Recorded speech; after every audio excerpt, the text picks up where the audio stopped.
Here's a quick breakdown of the rear foot elevated single leg Romanian deadlift. We want to work single leg movements to address strength and mobility disparities from one side to the other. But with single leg movements also comes an element of stabilization. So when I do my regular deadlift, I'm on both feet, very stable. When I do single leg, I'm on one foot, very unstable.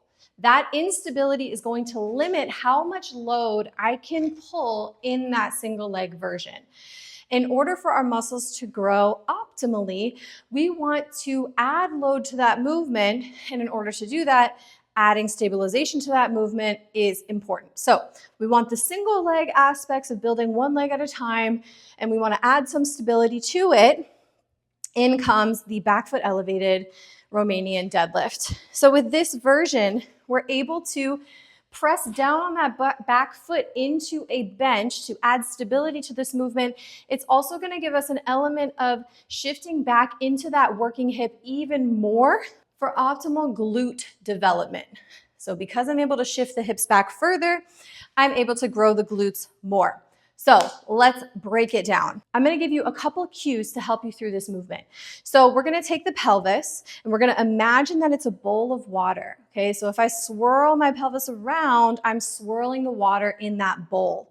If I tilt the bowl and pour the water out the front, that's an anterior pelvic tilt. If I pour the water out the back, that's a posterior pelvic tilt. As we go into our deadlift, I want you to think about slightly tipping that water out the front for an anterior pelvic tilt. That's going to help you get a deep hip hinge. All right, coming up from that position, I want you to think not on pulling the weight up, but instead on pressing the foot down into the ground. So I'll show you how to get it set up in just a second. But to get down to the deadlift, we tilt the pelvis. To get out of the deadlift, we push down into the floor with that working leg. Now, in order to get set up on your bench, it's always difficult to figure out where you need to be in space setting up. So if you sit nice and comfortably, so you don't have to sit all the way on the edge, but if you sit nice and comfortably on the bench and extend those legs out in front of you, and then shift your weight forward onto those feet, that's going to be about where you want to be for this single leg back foot elevated deadlift. Then I usually just set up my dumbbells right next to my feet and I have my setup. So you're going to balance on one foot, stick the opposite leg behind you, and you want to make sure that the top of the foot is on the bench. So try not to let the toes turn out this way. You could tuck the toes under here as well if that's accessible to you. I like pressing the whole foot down.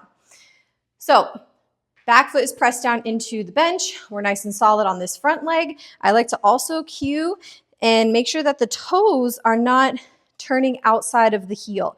I like to match up or move that big toe inside of the heel so I've got a nice foot pyramid between little toe, big toe, and the heel lining up right behind those two for a really, really stable position. Okay, so I've got my standing foot, my back leg here, my dumbbells at the right position. I'm going to take that anterior pelvic tilt and slightly bend the knees to grab the dumbbells. Now you could also set up that back leg while already holding the dumbbells. But I want you to look at this standing shin. Now we don't want that shin to point forward or shift back of that heel. We want that shin to be in a perpendicular line. That's going to really load up those glutes as much as possible instead of the anterior chain, the quads. This back knee should be about right below that hip. So if we shift too far back, then we're going to be using more of these quads in order to get that weight up and hips underneath you.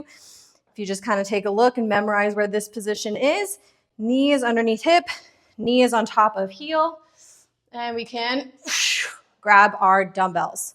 So as we go down, one more cue for you. I'm anteriorly tilting. I'm making sure I've got those perpendicular lines. And now I'm making sure that the dumbbells don't fly out in front of me. So I really want to keep those dumbbells right by the ankles and then push down into that floor to come up. Okay, play with the position of the hips on this. Like I said, you can load up that back leg a little bit to really get an extra shift in those hips and extra glute development. This is going to allow us to lift a lot more load than we could with just a single leg deadlift, right? Inhale to go down. Exhale to come back up. Inhale to go down. Exhale to come back up. Couple more tips for you. So as you're coming up, it's really key to try not to push those hips forward in space and pull that rib cage back. This is going to dump a lot of that weight into your lower back. We want to keep the rib cage pulled up and forward and that pelvis tucked underneath you, right? So here's the difference. We don't want to push forward with those hips. We just want them to be nice and snug underneath the shoulders. Here we go.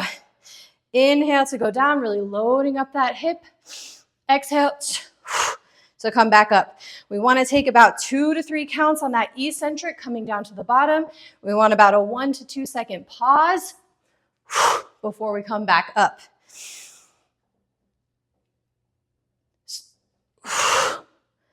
All right, and there you have it. There's a very quick breakdown of the rear foot elevated single leg Romanian deadlift. Slight bend in those knees, really develop those glutes, work those hamstrings in their lengthened position, and a lot more stable than the single leg deadlift. I like to use these as accessory work, working in that hypertrophy zone or working on building muscle mass in that about 8 to 12, 15 reps and pushing that load as much as possible. Of course, we want to control those weights, especially as you bring them down at the end, and make sure that we are breathing throughout the movement. If you have any questions on this exercise, drop them in the comments below. If you liked this video, be sure to share and stay tuned for more. And I will see you next time.